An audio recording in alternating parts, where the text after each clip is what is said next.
Yes.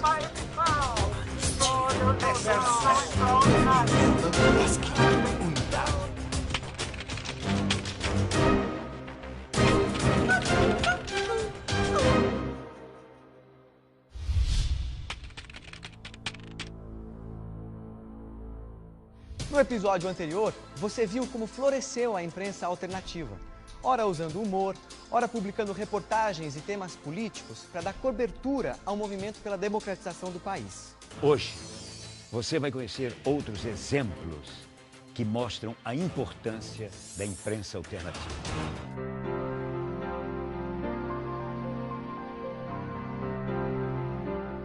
Catedral da Sé, São Paulo, 31 de outubro de 1975. Apesar da intimidação policial, a multidão silenciosa foi chegando, não parava de chegar e logo não coube mais dentro da imensa nave da igreja. Espalhou-se pelas escadarias e ruas vizinhas. Era um ato ecumênico em memória e protesto contra o assassinato do jornalista Vladimir Herzog nas prisões da ditadura. Eu consigo lembrar da minha firme resolução de não me descontrolar, em função dos meus meninos que estavam comigo o tempo todo do meu lado. E eu não queria criar um clima de terror, enfim, piorar a situação, o clima que nós estávamos vivendo. Lembro muito bem o trajeto para a catedral, a cidade vazia, que ela estava situada, o clima de medo que pairava no ar.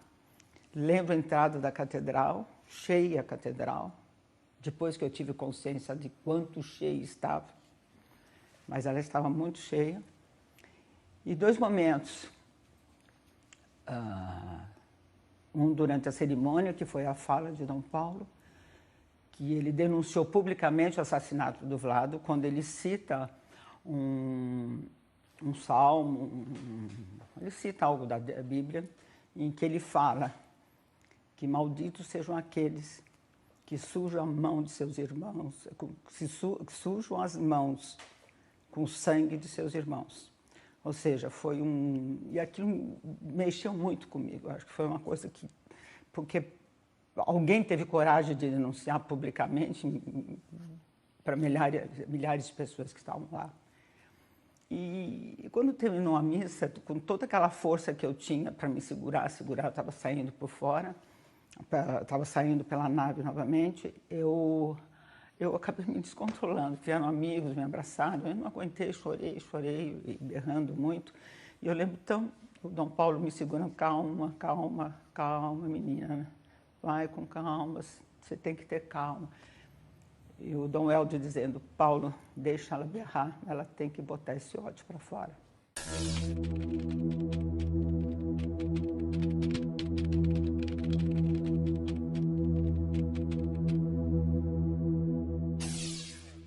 É o que eu lembro da catedral. O jornal O São Paulo, da Arquidiocese, não pôde publicar a matéria sobre a morte de Vlado. Estava sob censura prévia. Mas o seu diretor, o cardeal arcebispo Dom Paulo Evaristo Arnes, estava lá para celebrar um ato ecumênico que reuniu o rabino Henry Sobel e o pastor presbiteriano Jaime Wright. O bispo Dom Angélico Sândalo Bernardino, que era o redator-chefe do jornal, também estava lá. E nós estávamos realmente pedindo a Deus, das mais diversas formas e crenças, entendeu? Primeiro pela família, depois repudiando o ato. O repúdio foi desde o começo. Foi uma vítima da ditadura militar. E clamando por liberdade. Desde novembro de 1970, quando assumiu a Arquidiocese de São Paulo, Dom Paulo determinou que o Jornal da Cúria publicasse todas as denúncias sobre torturas e outros crimes da ditadura que chegassem ao seu conhecimento. O Jornal São Paulo, nas comunidades eclesiais de base, na pastoral de periferia, na pastoral dos direitos humanos, na pastoral operária, ele desempenhava o papel de passar de mãos em mãos. A gente pegava lá na paróquia e de mãos em mãos, num trabalho, esse trabalho capilar, formiguinha, de distribuir aquele que realmente era uma consciência crítica de um povo sob opressão. Então, a pequena imprensa, o jornal, ele realmente desempenhava um papel além de formativo, de dizer assim, puxa vida, nós não estamos sozinhos. Entendeu? Nós temos aqui alguém que tá com a gente. Foi um jornal, a essa época, realmente, na minha avaliação, verdadeiramente profético. O jornal passou a ser submetido à censura prévia. Os censores iam à redação. A jornalista Angélica Rittes trabalhava no O São Paulo. Depois da matéria escrita, ou eles cortavam alguns pedaços ou tiravam a matéria inteira. Essa matéria aqui, por exemplo, o título era As ambiguidades do cristianismo tradicionalista. Aqui eles vetado, que deve ser repelida pelo Estado.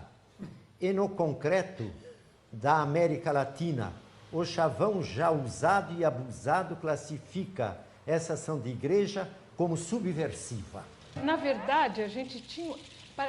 não posso dizer que era medo, mas era... Eu sei que era medo que a matéria fosse cortada. Então, realmente foi um tempo sombrio de ignorância a respeito da militância de igreja. Porque a igreja, aqui em São Paulo e no Brasil, ela realmente se posicionou, quando se posicionou, na defesa dos direitos da pessoa humana, da liberdade, firmada no Evangelho e firmada na doutrina social da igreja. Apesar da tesoura, tudo que era censurado chegava ao público do jornal.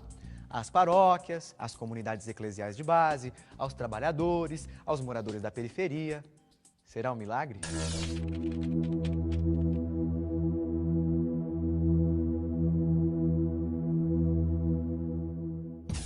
O São Paulo incomodava muito os militares. Tanto que em 1982, para intimidar o cardeal, imprimiram uma versão falsa do jornal. Foi editada por grupos aqui de São Paulo e tudo mais.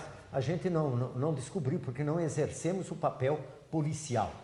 Mas realmente foram as forças retrógradas. Eu não tenho dificuldade alguma de dizer, com o apoio da ditadura militar também, daqueles que estavam batendo palmas para a ditadura militar, que editaram esse jornal. Começa por meia-culpa, D. Paulo dizendo que ele estava equivocado, que realmente a direção da igreja deveria ser outra.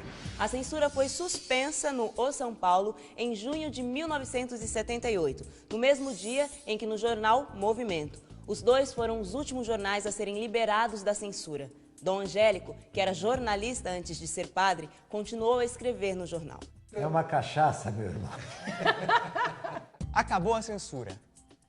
E aí começou o terrorismo. A partir de 1979, setores das Forças Armadas ligados ao sistema de torturas e assassinatos dos opositores passaram a promover invasões de redações e a incendiar bancas de jornais em São Paulo, Rio, Belo Horizonte, entre outras cidades. Intimidados, muitos jornaleiros deixaram de vender os jornais alternativos. As vendas caíram brutalmente. Foi um duro golpe. Chegaram a colocar bombas em algumas bancas de revista em Belo Horizonte, que explodiram e danificaram as bancas, como um sinal para os jornaleiros para não colocarem jornais da imprensa alternativa. Leia-se Movimento, Em Tempo, De Fato, principalmente esses três no caso. As bancas começam a ser atingidas por bombas. Bombas. Ninguém sabe de onde vinham as bombas, mas evidentemente que se supunha que seriam da extrema-direita, né? O governo, de um lado, o governo Figueiredo liberava a censura prévia, de outro lado, integrantes ou pessoas na paralela desse governo praticavam esses atentados. Jornalivro, Grilo, Bondinho, são publicações de um grupo de jornalistas de São Paulo que fez escola. Sérgio de Souza, Narciso Calili, Miltainho. A revista Bondinho, de 71, a primeira delas, foi do desbunde para o transbunde. Transbunde, porque é uma expressão da época, era desbunde. Né? Desbundou, quer dizer, tirou o esqueleto do armário, sabe? Isso, né? Desbundou, né? Quer dizer, deixou o cabelo crescer, começou a sair de macacão. O transbunde transcende o desbunde. É para lá do desbunde. Mais do que o desbunde. Mais que o desbunde. Sem publicidade, Bondinho fechou. nasceu O Grilo, de histórias em quadrinhos politizadas. Pressionada pela censura, a equipe decide fechar o Grilo também. A linha mestra que manteve esse grupo trabalhando e está em todos os conteúdos desse grupo, que eu me integro na época do Grilo, mais adiante, era não se submeter à censura. Então vamos fechar o Grilo e anunciam no último número do Grilo que o Grilo ia circular a partir do mês seguinte sob outro nome e com o nome de jornal chamado como Ex-Grilo. Por que ex? Ex com hífen, né? Então mostra ex, aí, por favor. ex, né? Que é isso aqui, né? Esse é o número 1. O Hitler pelado tomando... O ex-traz, quer dizer, ex-grilo. Não, tudo. Ex-tudo, Nós éramos ex-folha, ex-realidade. Em 25 de outubro, Miltainho atende um telefonema na casa onde morava com vários amigos. Mataram o Vlado. A nossa reação inicial foi de paralisia, né? De medo, de pavor.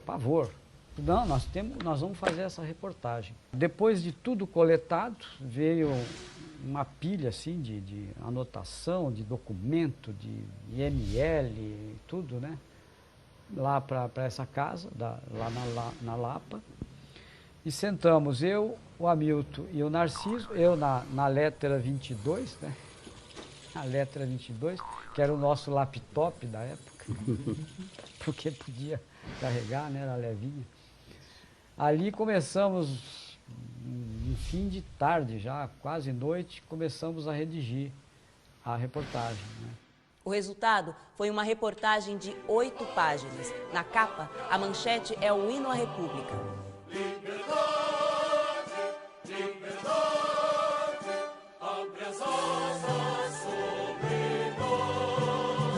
O eixo surgiu da insatisfação de um grupo profissional de jornalistas, porque todas as pessoas que participaram do eixo, por incrível que pareça isso, elas eram apenas jornalistas profissionais. A única atividade delas era o profissionalismo na sua profissão, que naquele momento estava sendo brecado por uma série de circunstâncias políticas. Nunca esse grupo se transformou num grupo político. Ele foi sempre um grupo assim, de jornalistas profissionais. Fazer o eixo foi para nós uma experiência permanente, né?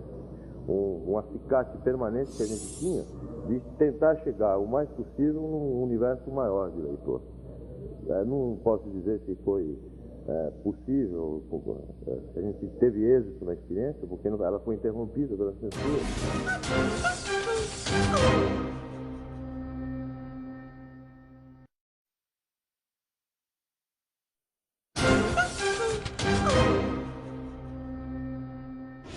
A edição seguinte, a 17 do Ex, que trazia a manchete Extra, depois de impressa e paga, foi apreendida pela Polícia Federal. Prejuízo brutal. A equipe ainda teve fôlego para lançar o Mais Um. E olha no que deu. Quando isso aqui saiu, aí chegou a intimação no dia seguinte, para mim e para o Hamilton. Coronel Barreto. Aí sentamos ali, aí ele pegou o Mais Um, que estava na mesa dele, e falou, isso aqui é a obra de vocês? Mas vocês não sabem que vocês estão sob censura prévia? Não, coronel, mas esse é outro jornal. Esse. Quem falou isso? Nós, é um jogral, um falava, o outro falava, cada um falava uma hora. Mas o... Coronel, é outro. Estava com medo. Muito medo. Mas, coronel, a gente tremia. Coronel, é outra publicação. E o que é isso aqui? Que está escrito ex aqui? Não, mas coronel, mas é que a gente tinha o ex. Mas esse aqui é outro jornal. O cara foi ficando enfurecido com a gente. Ele foi ficando bravo. E aí, uma hora que a gente não dava o braço a torcer. Já estava na banca, né? Estava na banca. Porque a gente retrucava tudo. E, porra, ditadura militar. E o cara militar, eles não suportam você retrucar. É aquilo que ele falou e acabou. Eu sei que uma hora ele pegou assim, que parecia que ele ia comer aquilo, sabe? Rasgar, dar dentadas, assim. Pegou aquilo com... Ele pegou assim, olha aqui, vocês param com isso, ou eu não respondo mais pela integridade física de vocês. Jogou na mesa assim.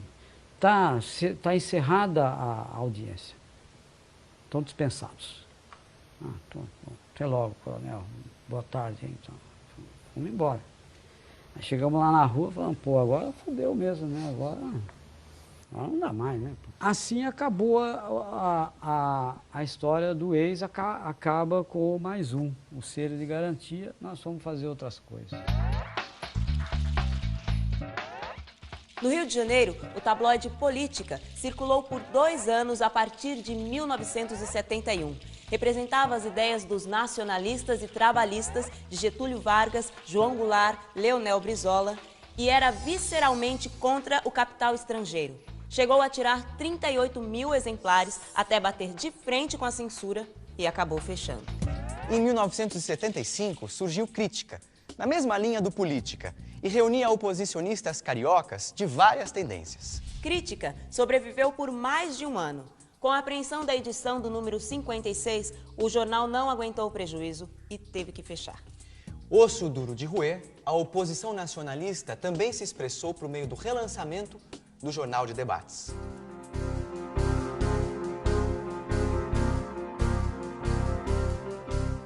O Jornal de Debates havia se destacado nos anos 50 ao apoiar a campanha O Petróleo é Nosso. Foi o jornalista Limeira Tejo que promoveu o relançamento na década de 70.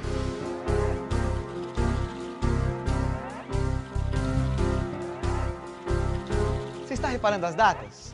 Numerosos jornais foram surgindo entre 71 e 76. A oposição não desistia, apesar da censura, da perseguição e das prisões.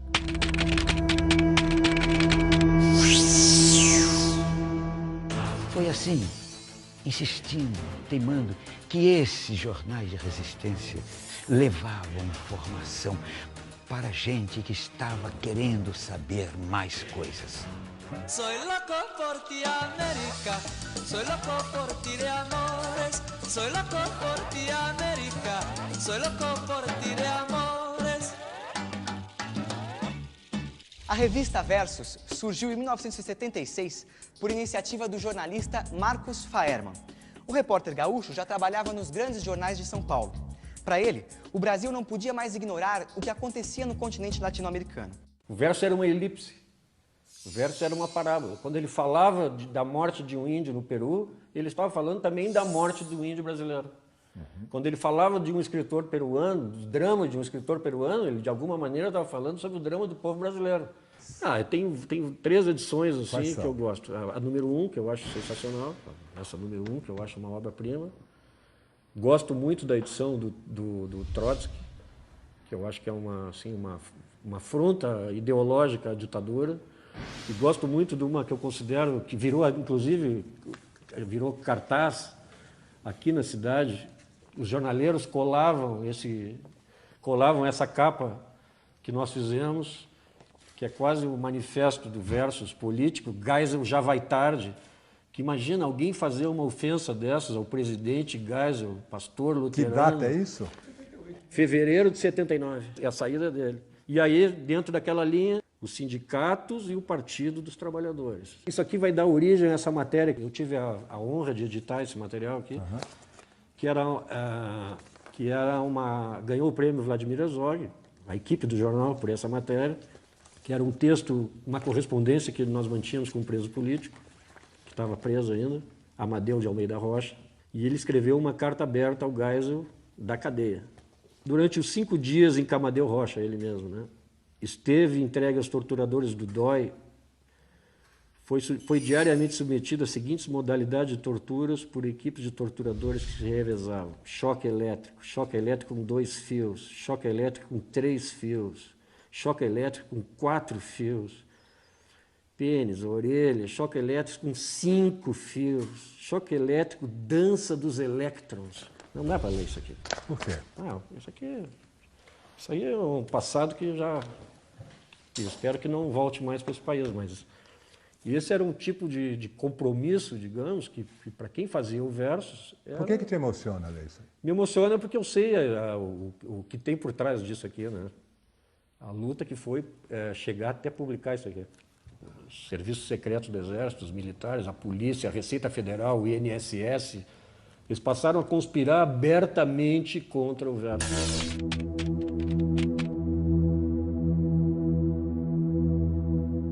No dia da visita programada, reunimos um grupo era o Sérgio Moraes, Sérgio Dias, que era deputado também, câmeras de televisão, etc. E eles ficaram no segundo andar da redação. E quando esse camarada chegou, o inspetor o pessoal aí, chegou o pessoal da censura, por favor, deputados, desçam aqui. Desceu todo mundo com as câmeras ligadas, aí esse aqui saiu correndo, né, rua fora, e nós correndo atrás dele, já para pegar o cara, nessa altura a gente já estava querendo pegar, né? E aí ele fugiu, e aí a redação foi invadida de novo, aquela confusão toda. Aí nós vimos que estava no fim. Nos anos 70, países e povos da Ásia, África e América Latina se tornam independentes. O movimento dos não alinhados a nenhum bloco de poder chegou a somar 77 países, que em 1973 fazem uma reunião na Argélia. Foi com este mote que surgiu a revista Cadernos do Terceiro Mundo. Era um mundo em ebulição, com mais da metade do mundo socialista, ou em revolução. Foi um momento assim impressionante, realmente impressionante do mundo. E nenhum meio de comunicação falava sobre isso, né? As agências estavam lá vendo a parte anedótica ou defendendo os interesses das grandes potências. Porque que agências que eram? As duas agências dos Estados Unidos, a outra inglesa, a outra francesa. E não tinha nenhum interesse de mostrar que havia um outro mundo em ebulição. Foi esse mundo que criou o terceiro. Então, no diálogo com Neiva Moreira, nós temos que fazer uma revista que seja, na minha cabeça, tinha que reproduzir internacionalmente o que eu fazia no Expresso. Né? Que era dar voz aos protagonistas. Nosso compromisso é com a emancipação do terceiro mundo. Falamos 3 idiomas em 5 edições para 70 países de 5 continentes. 2/3 da humanidade vive no terceiro mundo. Cadernos do Terceiro Mundo circulou por 34 anos, até 2007. Chegou a tiragens de 30 mil exemplares, sempre editados por Canabrava. No próximo episódio, na medida que a própria sociedade encontrava caminhos para se organizar, jornais e revistas iam representando esses movimentos de forte caráter social. E esse cara nos apresentou a ideia de fazer um jornal gay, né? Um jornal alternativo gay. O começo era na minha casa, assim, era um endereço público. Eu tinha uma casa numa vila, na Pamplona, que o andar de cima era a minha casa, que era um quarto, 2 quartos, banheiro, e o andar de baixo, a sala, era a redação. O Lula queria uma coisa muito clara, ele queria um jornal para Volks, outro diferente para Ford, outro para Scania, outro para cada uma das grandes empresas, um jornal diferente.